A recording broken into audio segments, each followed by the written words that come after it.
In first world social democratic Gothenburg, Sweden, they're trying an experiment, a very interesting one. They're trying to lower the working day to only 6 hours without a reduction in pay. Now, this plan is intended to increase the living standard of regular people, and that this less stress from work, or the less work, will increase the productivity of the amount of time they do spend at work. Now, there is a fair amount of evidence that suggests that the less repressive you are to somebody on the job, the better they will work for you. So it is not without some kind of backing. Like there is a theory behind this. But there are some dynamics to this experiment that aren't being considered. How are they able to do this? How is the first world able to be social democratic? Well, the reason they're able to do so is because of the value stolen from the third world. I mean, have no mistake, Sweden, along with all first world countries, have a global transfer of value.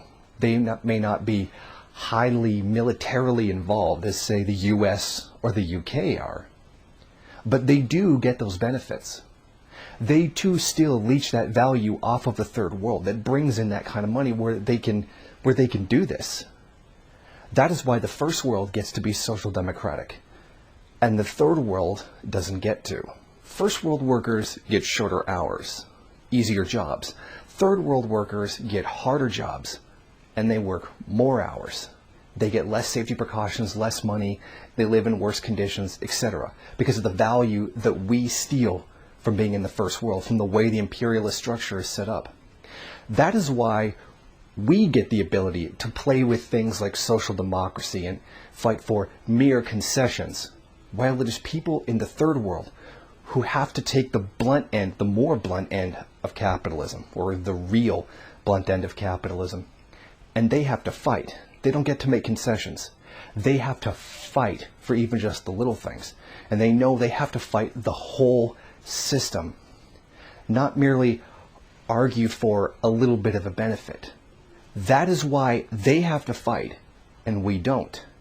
That is why they are revolutionary, and we are not. Now think about this. In the first world, particularly the United States, there's a lengthening of adolescence. With higher education, people are entering the workforce later and later. More leisure time is being given to people in the first world. There's an extension of that period before you have to start working.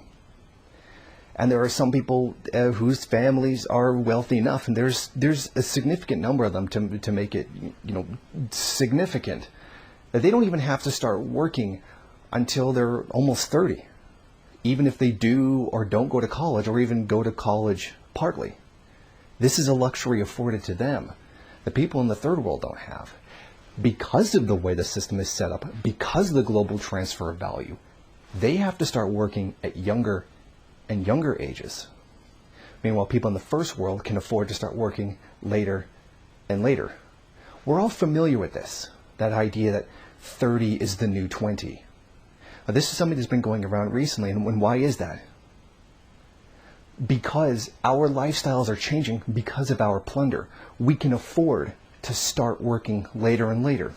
50 is the new 40, and stuff like that. It's very interesting when you look at it like this. We can put off working longer and longer because of the value that we steal from the third world. This is an extension of a period of time in people's lives when they can engage in consumption without employment. This is somewhat like retirement, but before they've even entered into the workplace to start generating value.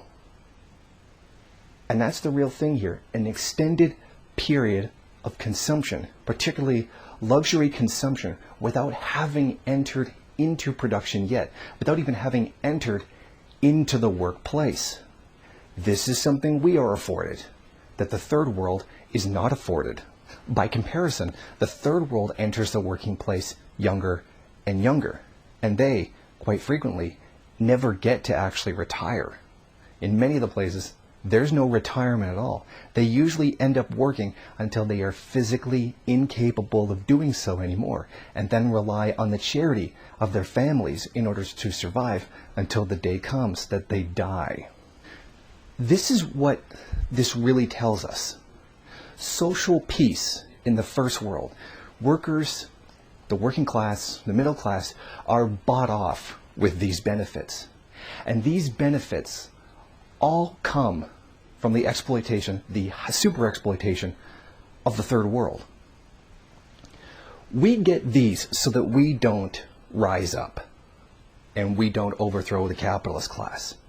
They don't get it, and that's why they're more revolutionary than we are. But this also signifies something else that's very important.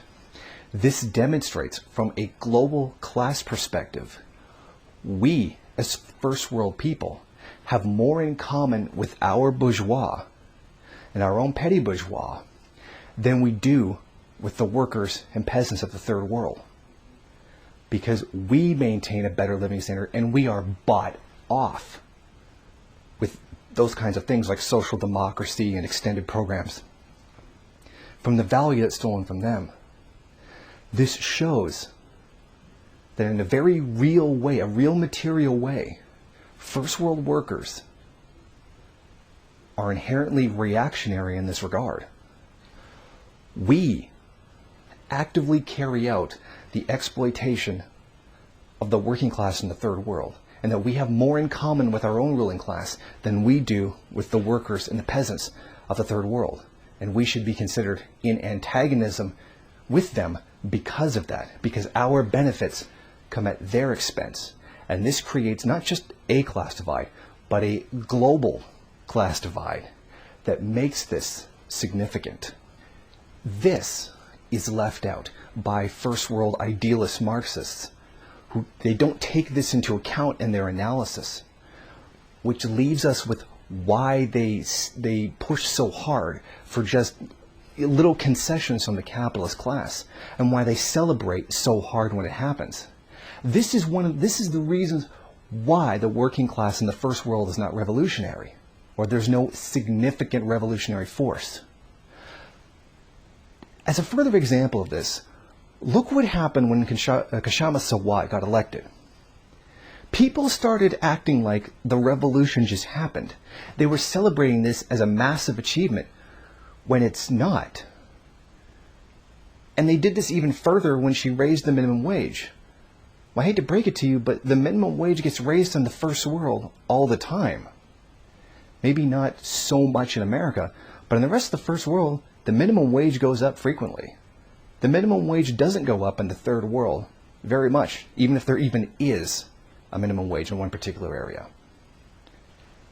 This is the true face of this. That is why people get so excited and focus so hard on just getting that one concession, as opposed to outright overthrowing the system.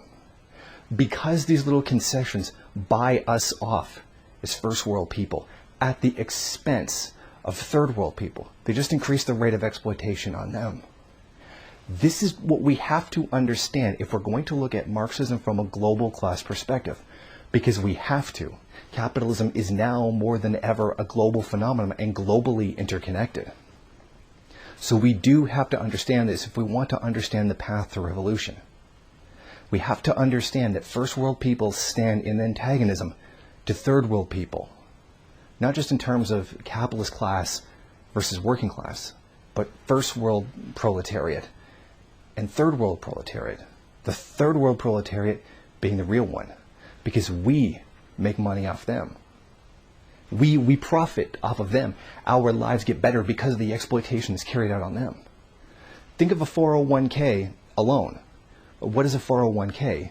It's an investment where the person who has it, frequently working class, is taking the surplus value that's generated by other people, particularly the third world, because that money's invested.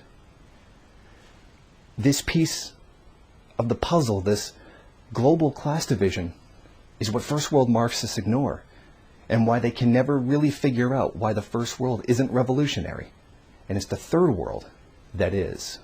Thank you for watching. Please comment and rate the video. If you liked it, hit subscribe or check out some of these other great videos. If you wish, share it on social media. While you're at it, why don't you follow me on Twitter? And if you got time, go on over to the MRN bookstore and check out some of the latest books available.